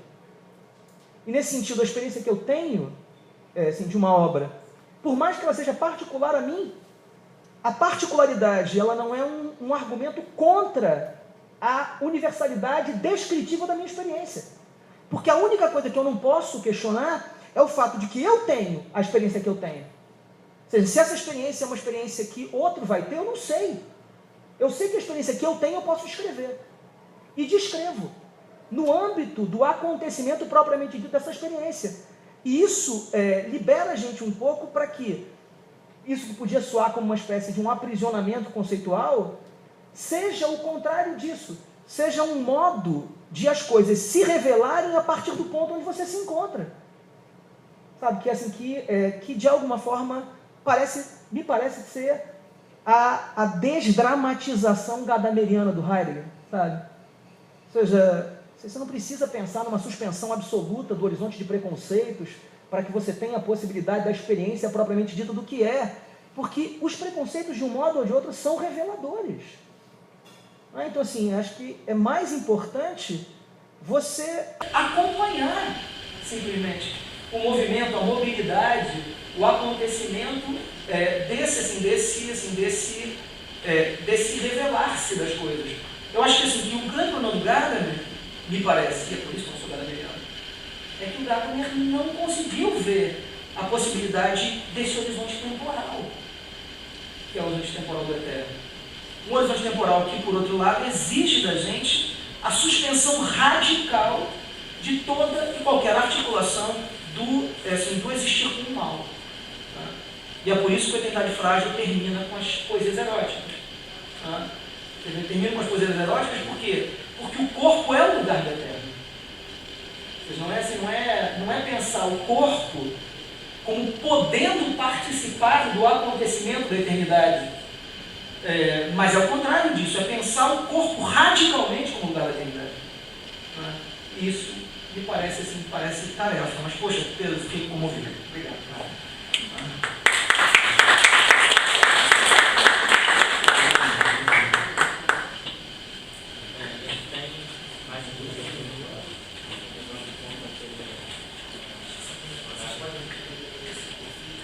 Beleza.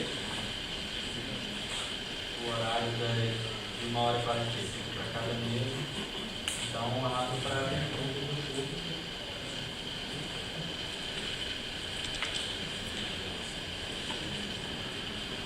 Bom, inicialmente já vou pedindo desculpas porque não tive tempo de ler o seu livro, né, desde que eu comprei com você.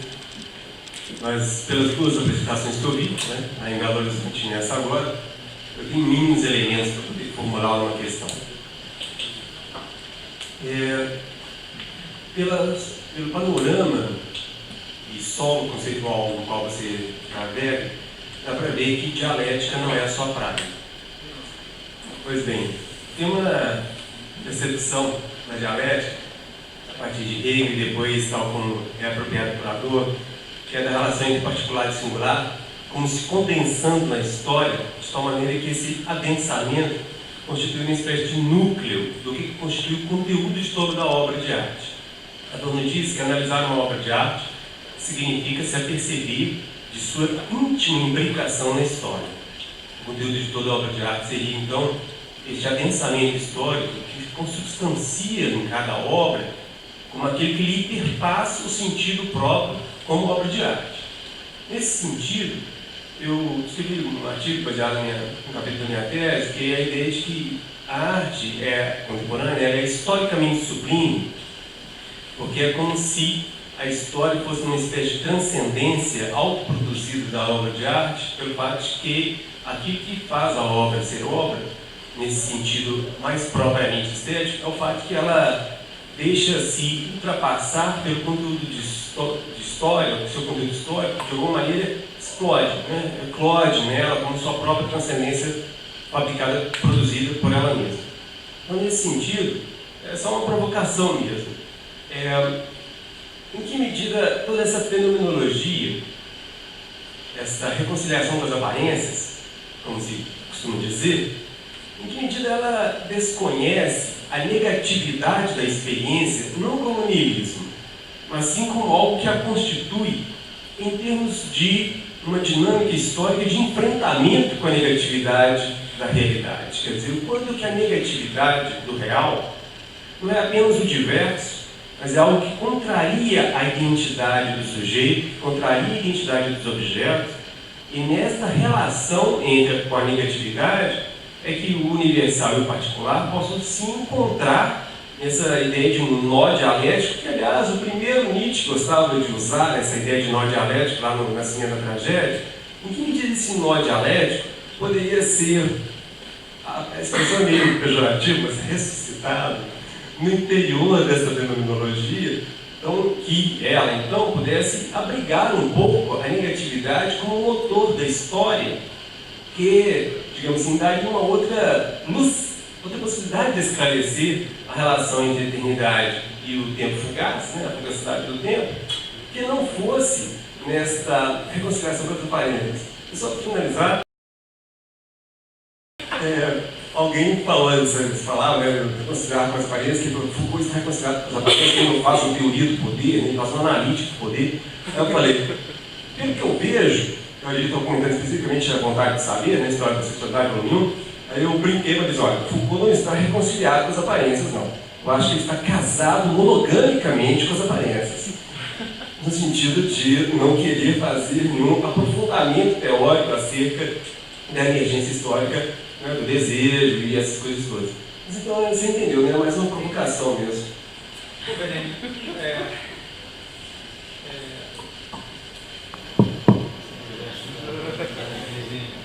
cara, assim, no fundo a palavra negatividade, ela me é uma palavra muito cara, sabe, assim, é uma dessas palavras assim, que estão muito presentes na leitura do Heidegger, e no fundo é o pensador com o qual eu trabalho mais intensamente, não é? Na leitura de Ser e Tempo, porque no fundo Ser e Tempo é uma obra que tenta pensar a negatividade do ser humano como o elemento fundamental de reestruturação da historicidade do mundo. E assim, no período posterior à viragem, exatamente porque a negatividade passa a se mostrar exatamente como um lugar propriamente dito do pensar, né? Assim, pensamento em transição, uma expressão do contribuição da filosofia, é a transformação da transição no lugar do pensar. O pensamento em transição não significa dizer que o pensamento vai, algum dia, sair da situação transitória que é dele e vai encontrar algum lugar fixo e definitivo para descansar. Mas pensar significa pensar em transição. Nesse sentido, a negatividade ela é estruturante do pensar. A questão toda assim, é que, em que medida o problema da negatividade entra na experiência fenomenológica? Vamos voltar lá para, assim, por exemplo, é um exemplo trivial do Husserl, né? Ou seja, a percepção não é que ela seja acidentalmente sombreadora. A percepção ela é constitutivamente sombreadora. O que acontece com Heidegger, por exemplo, quando Heidegger pensa a noção de terra, duas obras de arte, cara, a noção de terra tem uma vinculação imediata com o pensamento de Husserl. Exatamente porque tem algo no que aparece como impassível de redução ao que aparece. Isso é o que significa sombra para o Husserl. Eu vejo uma face, eu não tenho como ver a parte de trás. Isso é constitutivo, eu posso virar se eu quiser. Mas se eu virar, imediatamente sombreia de novo. Ou seja, o sombreamento é o caráter da percepção. Bom, pensar a percepção como sombreadora significa não eliminar o caráter, que é o caráter próprio daquilo que se mostra, mas significa aquecer a impossibilidade de transformar a percepção num espaço de pura transparência. Você tem sempre alguma coisa que resiste na percepção. Isso que resiste é exatamente essa face, que é a face que não se revela, nem pode se revelar por completo. Ou seja, a experiência fenomenológica ela é uma experiência que é uma experiência de negatividade. Mas assim, que o problema E isso é o que normalmente se critica na fenomenologia. Eu traduzi para a Unesp, vai sair daqui a um pouco, o Metacrítica, a Teoria do Conhecimento, do Adorno. A crítica que o Adorno faz o tempo inteiro ao Husserl é uma crítica à pretensão, que é a pretensão husserliana, de que ele possa descrever de maneira universal o que se mostra. Ele critica o tempo inteiro aproximando o Husserl do Hegel. Tem passagens nas quais o Adorno chega e diz: o Husserl o tempo inteiro passa ao largo do Hegel, nunca cita, quando cita sempre pejorativamente. Mas não há diferença entre o que ele está fazendo e o que o Hegel está fazendo. Eu traduzi isso, eu lia isso, eu acompanhava e sempre me vinha a impressão de que o Adorno não entendia Husserl. Por quê? Porque me parecia exatamente que ele não conseguia ver as últimas consequências, o quanto é possível ver uma face, sem que isso seja pressupor que a face é um mero caráter particular de um universal abstrato. O que você vê é o que você viu, não é o que você quis ver. Nunca é. De um tal modo que o que você viu tem um conteúdo que não é determinado por você. Você precisa de um modelo de subjetividade posicionadora para que você possa pensar a face fenomênica como se a face fenomênica fosse sempre determinada pela subjetividade. Quando você implode a subjetividade representacional, quando você pensa a subjetividade como movimento extático, como abertura, que já está no Husserl. Quando você pensa a subjetividade como abertura, ser para a subjetividade significa necessariamente ver o que viu. Não é ver o que vê. É ver o que de um modo ou de outro já se constituiu na relação com você. E é por isso que eu não posso questionar o que se constituiu. A historicidade que se constituiu nesse sentido, ela está presente porque é claro que essa visão não é uma visão absolutizável. Mas quem foi que disse que o universal tem uma relação com o absoluto? Por quê? Por que eu não posso ter uma experiência do conteúdo significativo do particular? Não é isso que acontece sempre. Incessantemente, quando você está diante de alguma coisa, ou seja, enquanto o Pedro está falando da Montanha Mágica. Montanha Mágica foi uma obra que salvou minha vida.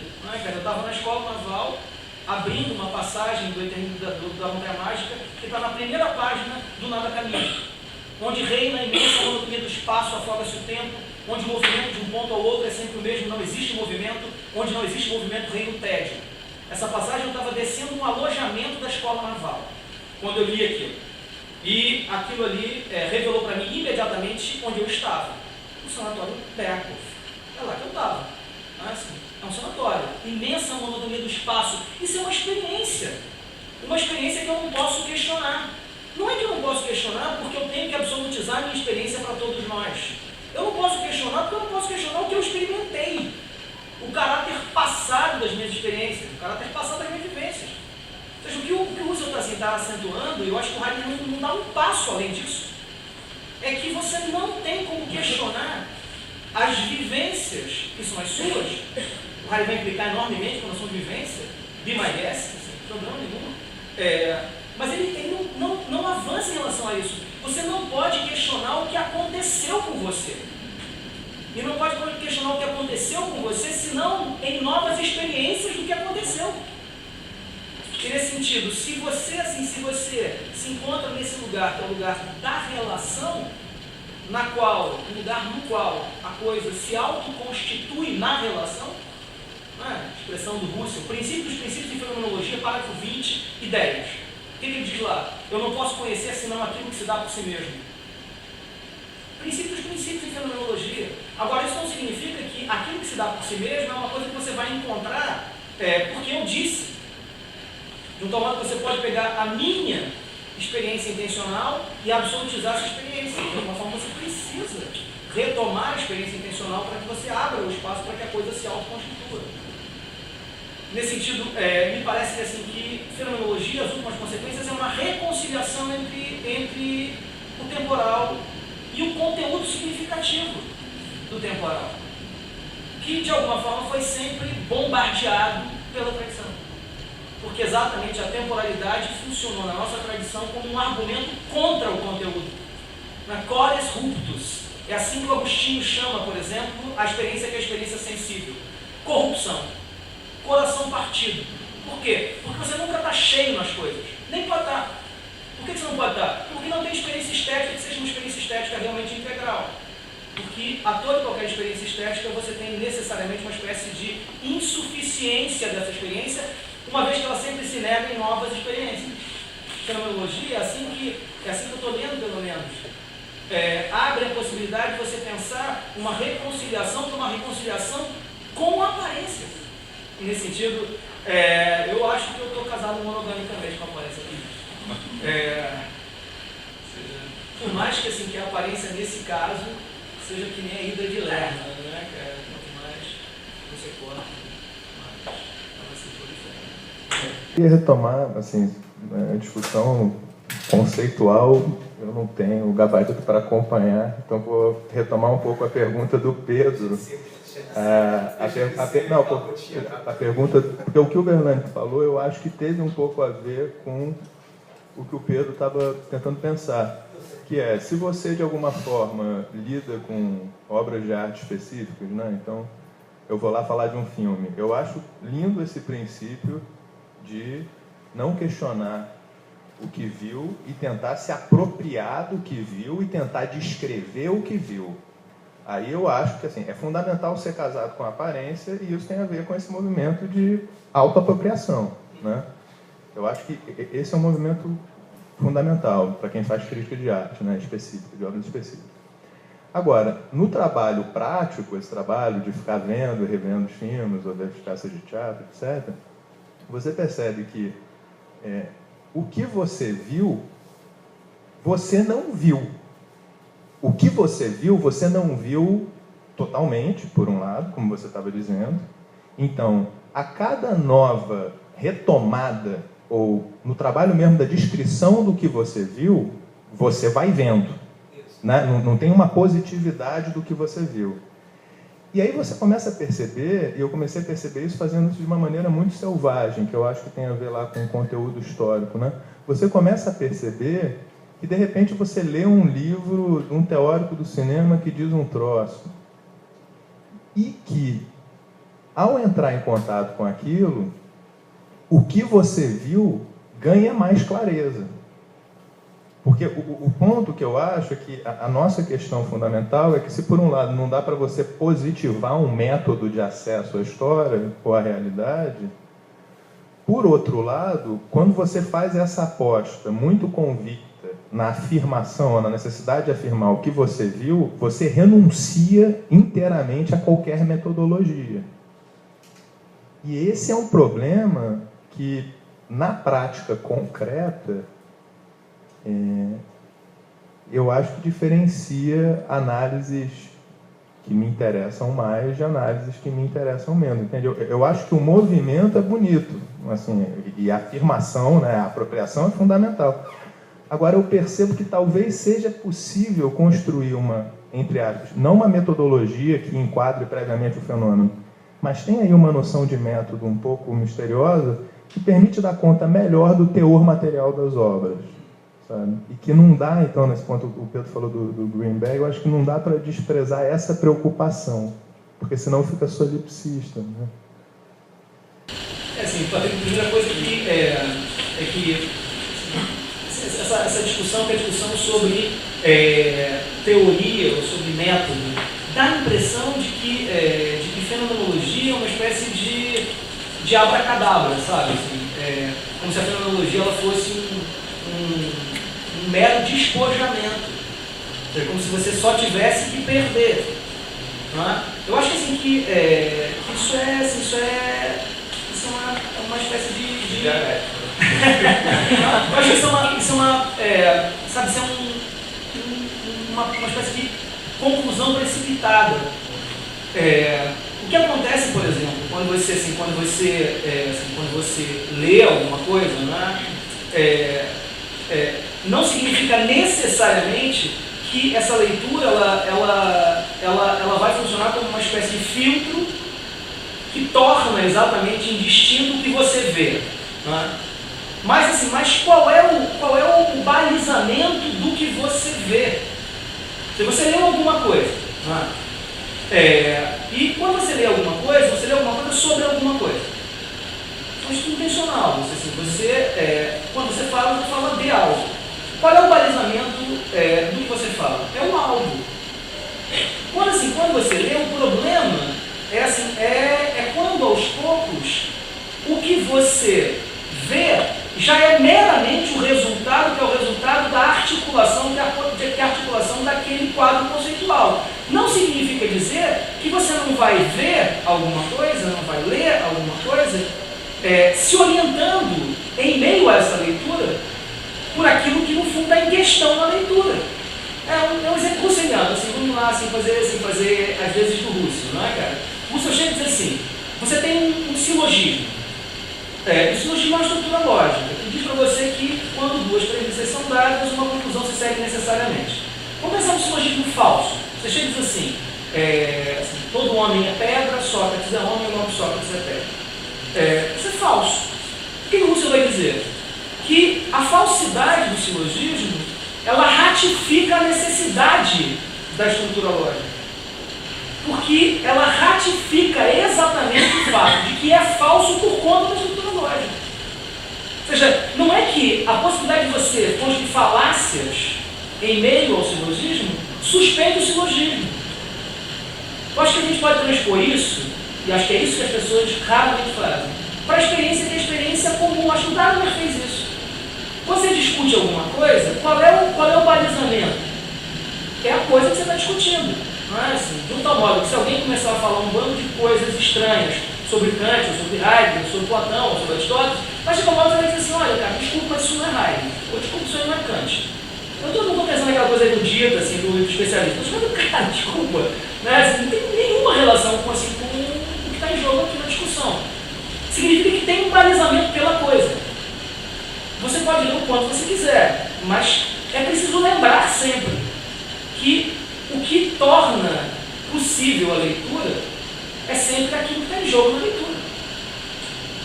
E é isso, então, que pode abrir uma experiência de fenomenologia como método, de fenomenologia como experiência cognitiva mesmo. Ou seja, não é abandono de todo o quadro conceitual. Cara, eu tenho que ficar no livro, cara, assim, isso aqui, eu brinco assim com as pessoas, assim, que até aqueles livros, aquele livro que o cara chega assim, nesse livro trataremos, sabe, falando do futuro. Não tem que ser que nem o Sartre, não sei nada. Foi um avanço para a filosofia moderna, que se tivesse reduzido tudo a série fenomênica. Tem que começar logo, sabe, como usou essa expressão, em média dela, assim, vai lá, cara, vamos lá, vamos já chegar em meio à questão. Isso é muito de teoria, mas orientado incessantemente por uma tentativa de pensar a possibilidade de uma orientação da teoria pelas coisas. E isso é que é interessante na situação, que é a situação do nosso tempo. É que, por um lado, as saídas ligadas ao universal, elas não são mais possíveis. Pensando no universal tal como a tradição pensou. A redução de tudo aos momentos também não é possível. Ou seja, a existência fica completamente tragada nesse diabolismo, um fragmento do Nietzsche, de 87, que ele diz, quando Deus morre, é Deus que morre. O diabo não morre com Deus. O diabólico continua aí, o demoníaco continua aí. Você precisa encontrar nesse espaço estranho a possibilidade de alguma coisa que resista sem que isso signifique simplesmente duração, no sentido da duração. E aí você tem toda uma nova ordem conceitual, retomada, constelação, temporalidade do instante, uma porção de experiências conceituais novas que eu acho que a gente precisa fazer para que seja possível exatamente descrever essa possibilidade de você ter novas experiências da coisa, sem que isso seja um argumento contra a experiência. Ou seja, o fato de você ler um texto 15 vezes e ler 15 vezes de forma diferente, são argumentos contra os conteúdos específicos do que você lê. Às vezes sim, às vezes os conteúdos se desfazem mesmo.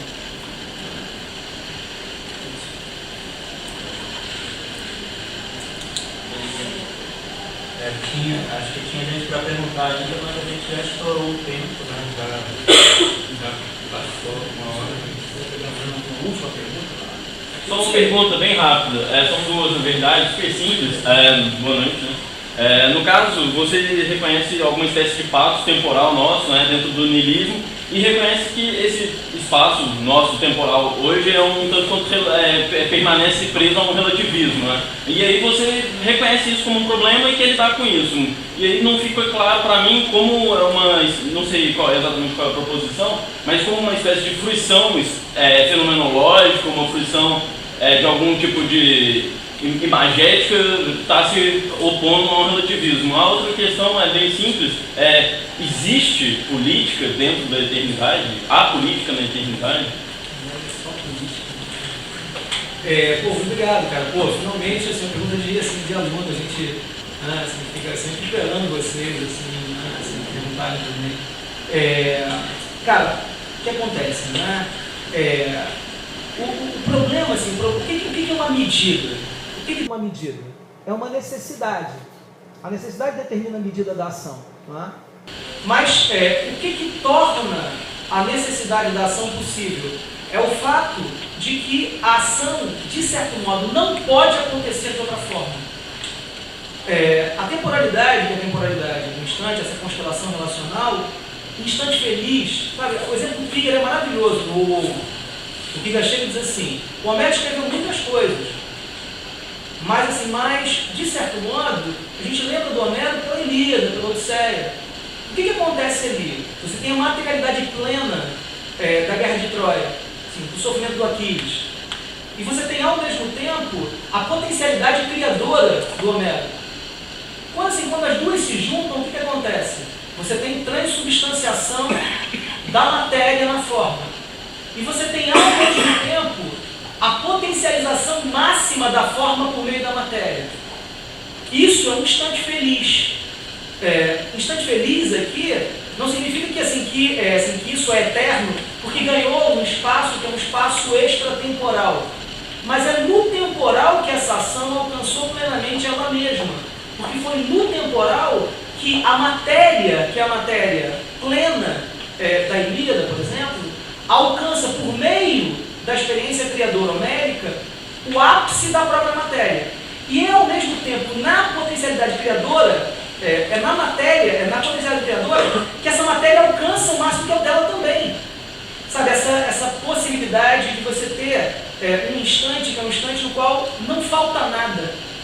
O Nietzsche tinha uma expressão para isso, que é a expressão dos primeiros textos: serenidade, o riso farto, sabe, ser todo. O que é o ser e tempo, cara, se a gente pensar? Você tem uma tentativa de pensar a singularidade como esse lugar onde se suprime a distância entre ser e sendo. Isso é isso. Quando Heidegger fala, por exemplo, no singular como aquele que conquista o seu poder ser mais próprio, não há um poder ser mais próprio para nós, porque nós somos indeterminados ontologicamente, nós somos poder ser. Então nada para nós é mais ou menos próprio. O que é o meu poder ser mais próprio? É o meu poder ser no momento em que você supera completamente a distância que é a distância entre você e você mesmo. Quando você é radicalmente o poder ser que você é. A singularidade de ser tempo assim, é uma noção que está apontando exatamente para essa possibilidade de você, na existência, ser radicalmente o existente que você é.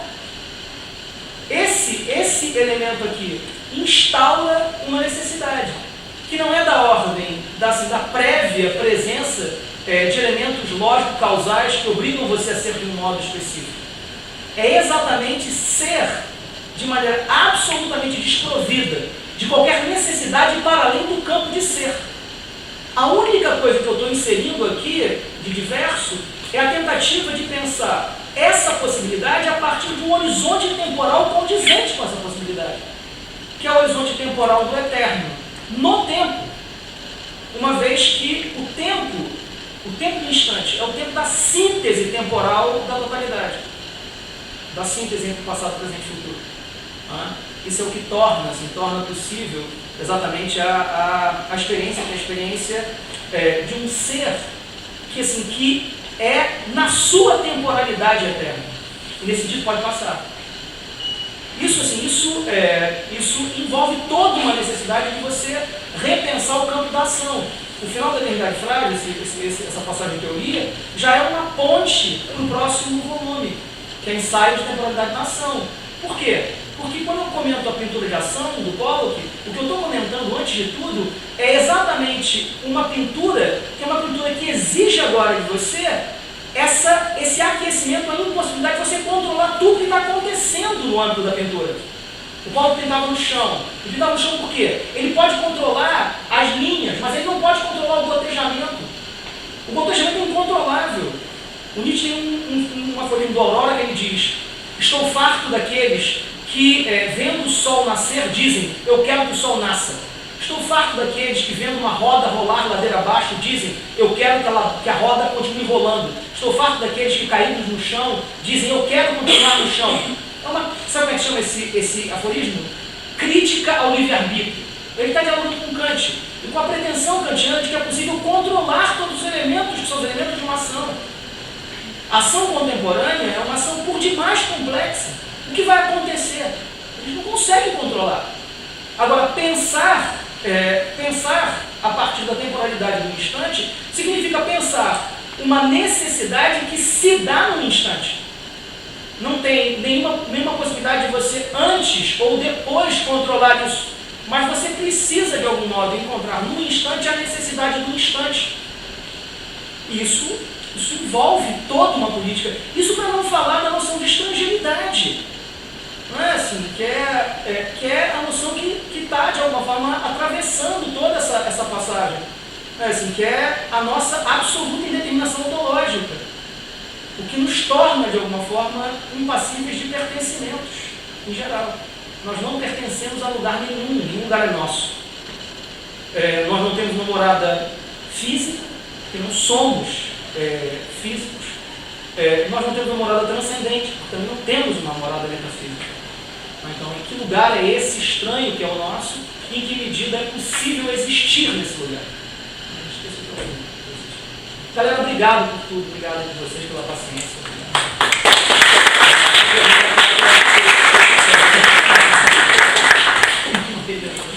Desculpa,